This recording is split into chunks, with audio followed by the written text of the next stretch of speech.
Hey everybody, hope you're doing well. Wanted to take just a couple minutes today and explain a little bit of a possible opportunity that we're seeing right now in the housing market, in the marketplace, and just an overall trend that may be something to take advantage of or to keep an eye on. So it's actually a reason why these higher interest rates that we've experienced here the last several months might actually open up a window of opportunity.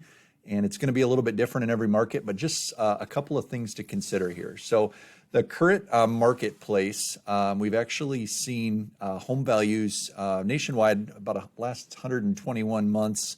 We had seen prices actually appreciating in value, going up in value.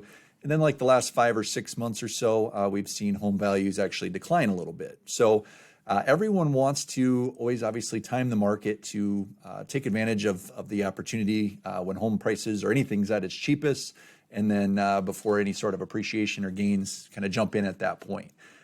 It is very difficult to time the market, whether it be the housing market, the stock market, pretty much anything.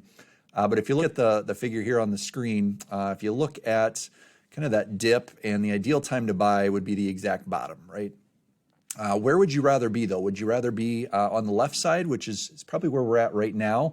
We could be nearing the bottom, or we could still be on the way down with some price drops here yet. But when things start to heat up, they could actually heat up fairly quickly, and then you're dealing with sellers that are a little bit less motivated to sell, possibly more competition. Interest rates will probably have decreased if that's the environment that we're in, and you'd be a little bit up against a little bit more competition. So the second figure I wanted to show you is just a little bit of a history lesson, and that is on the last time we hit a market bottom was back in 2012. And you could see that we had 8% appreciation in a little under a year's time after that happened. So it bottomed out slowly, and then it picked up, and values increased across the country quite rapidly coming out of a declining market. So what you don't want to do is wait too long and then find yourself kind of on the back end, or jumping back in a little bit too late in the game. So one other key difference between now and 2012, looking at the third figure on the screen there, would be the amount of inventory that was available in the nation at that time. So back in 2012, there was 2.4 million homes listings on the market at the time. And right now in 2023, we're at about 980,000. So significantly fewer listings. And then it sounds like about 40% of the 980,000 are actually already under contract as well. So still a lot less inventory, which is probably what you hear in a lot of markets around the area and around the country.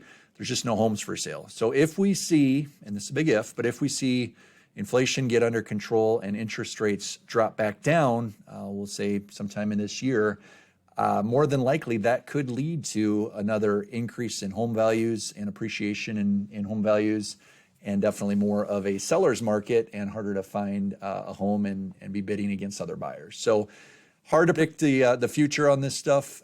No guarantees by any means, but that's something to keep an eye on, especially if rates do come back down and becomes more of a seller's market again. So just something to keep an eye on. Hopefully you found this helpful. If you know someone that might be looking at buying a home, just share the video with them. And if you've got any questions, feel free to reach out. We'd love to chat with you. Have a great day, everybody.